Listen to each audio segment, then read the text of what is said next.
Queria ler com vocês hoje uma história bem conhecida, João capítulo 8, do versículo 2 a 11, que diz o seguinte: De madrugada voltou novamente para o templo e todo o povo se reuniu em volta dele. E Jesus, assentado, os ensinava. Então os escribas e fariseus trouxeram à presença dele uma mulher surpreendida em adultério, e fazendo-a ficar em pé no meio de todos, disseram a Jesus: Mestre, esta mulher foi surpreendida em flagrante. Na lei, Moisés nos ordenou que tais mulheres sejam apedrejadas. E o Senhor, o que tem a dizer? Eles diziam isso tentando-o, para terem de o que o acusar. Mas Jesus, inclinando-se, escrevia na terra com o dedo. Como eles insistiam na pergunta, Jesus se levantou e lhes disse: Quem de vocês estiver sem pecado, seja o primeiro a tirar uma pedra nela. E inclinando-se novamente, continuou a escrever no chão. Mas eles, ouvindo essa resposta, foram saindo um por um, a começar pelos mais velhos até os últimos, ficando só Jesus e a mulher em pé diante dele. Levantando-se, Jesus perguntou a ela: Mulher, onde estão eles? Ninguém condenou você? Ela respondeu: Ninguém, Senhor. Então Jesus disse: Também eu não a condeno. Vá e não peque mais. Queria trazer algumas perspectivas, algumas óticas nesse texto aqui. E a primeira ótica que eu queria trazer é uma perspectiva da moça que foi pega em adultério. Imagina a vergonha que ela estava sentindo.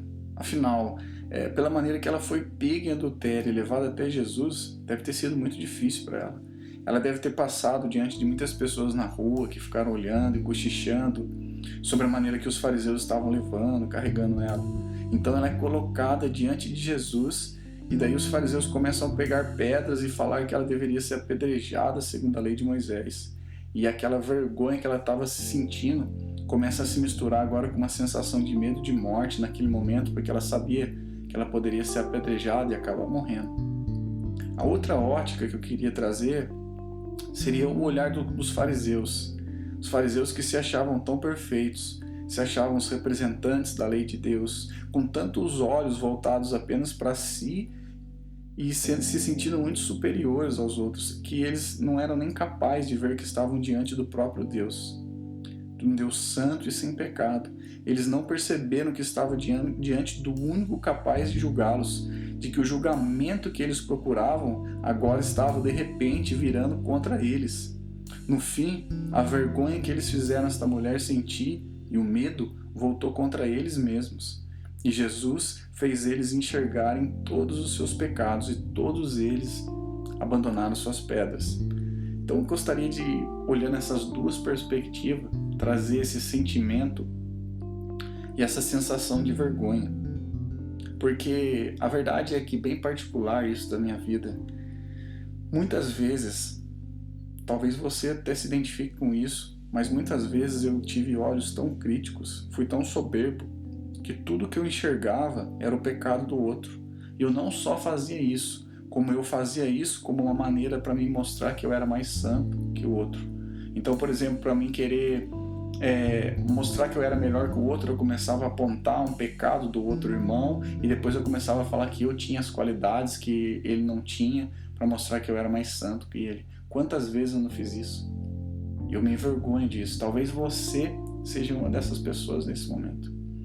Sabe, eu gosto muito de praticar esporte. Se teve um momento da minha vida que eu encontrei o ciclismo, um esporte incrível que me proporcionou coisas muito legais. Mas nesse momento que eu vivi bem intenso no ciclismo, eu treinava muito. Eu queria estar sempre melhorando para ir em competições e ter resultados bons. Só que isso custou um preço muito alto para mim, porque eu precisei dedicar boa parte do meu tempo em treinamentos.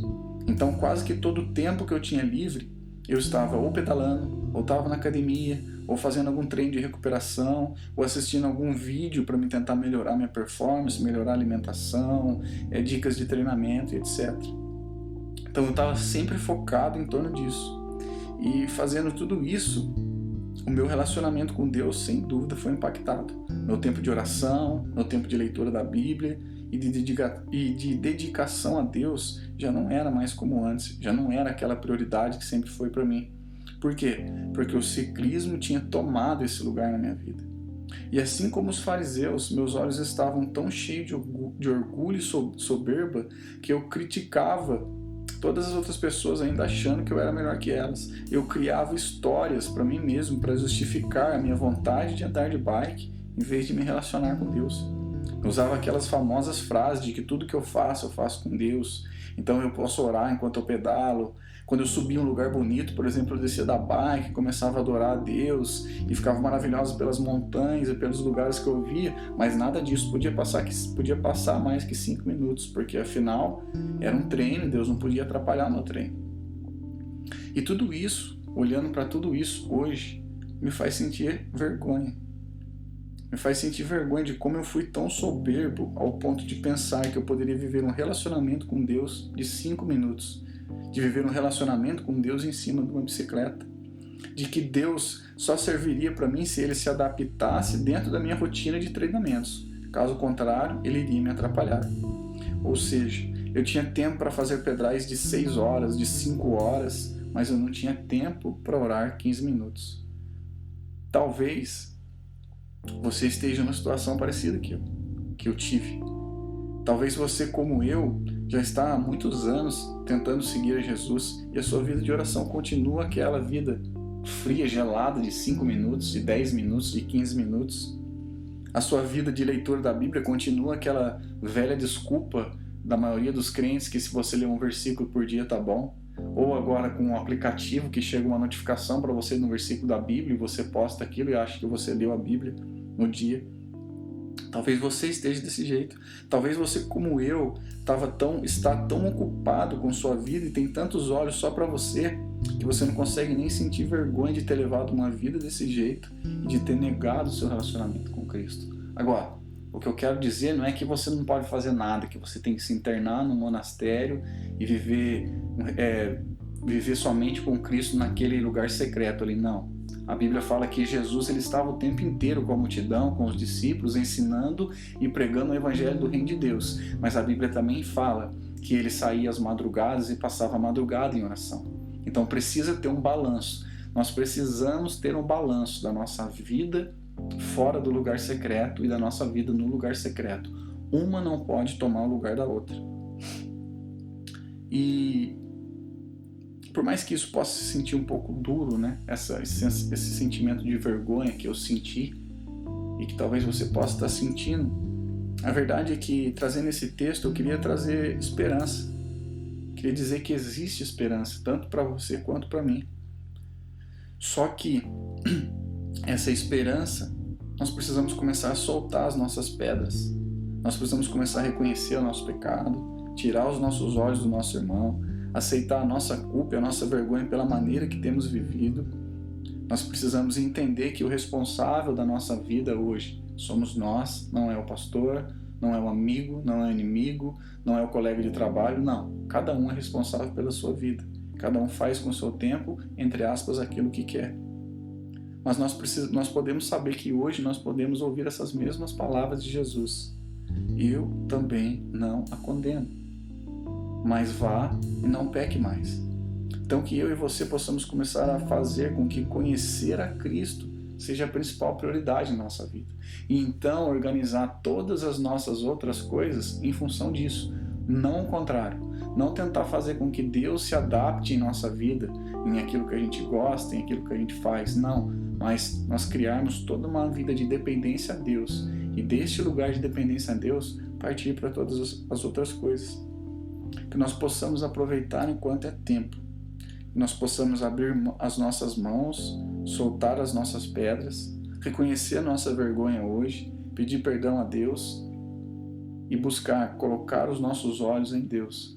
Tirar os nossos olhos da crítica, da soberba, de olhar para o irmão como se fôssemos melhor que ele e deixar com que ele viva a vergonha dele, para que nós possamos viver a vergonha nossa. E Cristo, então, julgar tudo e todos. Que essa palavra possa abençoar a sua vida. Se você se sentiu abençoado, desafiado, confrontado, que você possa compartilhar com outras pessoas essa palavra, para que essa palavra possa impactar a vida de outros. Lembrando que é apenas uma vitamina, não substitui o seu tempo com Deus, não substitui a sua vida íntima com Deus, não substitui a sua frequência numa comunidade local, num grupo de discipulado, a sua obediência à sua liderança, aos pastores que estão sobre a sua vida. Isso aqui não é para você viver uma igreja online dentro da sua casa e falar que não existe mais igreja. Não, isso aqui é apenas uma faísca para aumentar o fogo de Deus na sua vida, te levar mais próximo de Deus e te ajudar a servir e a congregar numa comunidade local. Que Deus o abençoe. Até a próxima.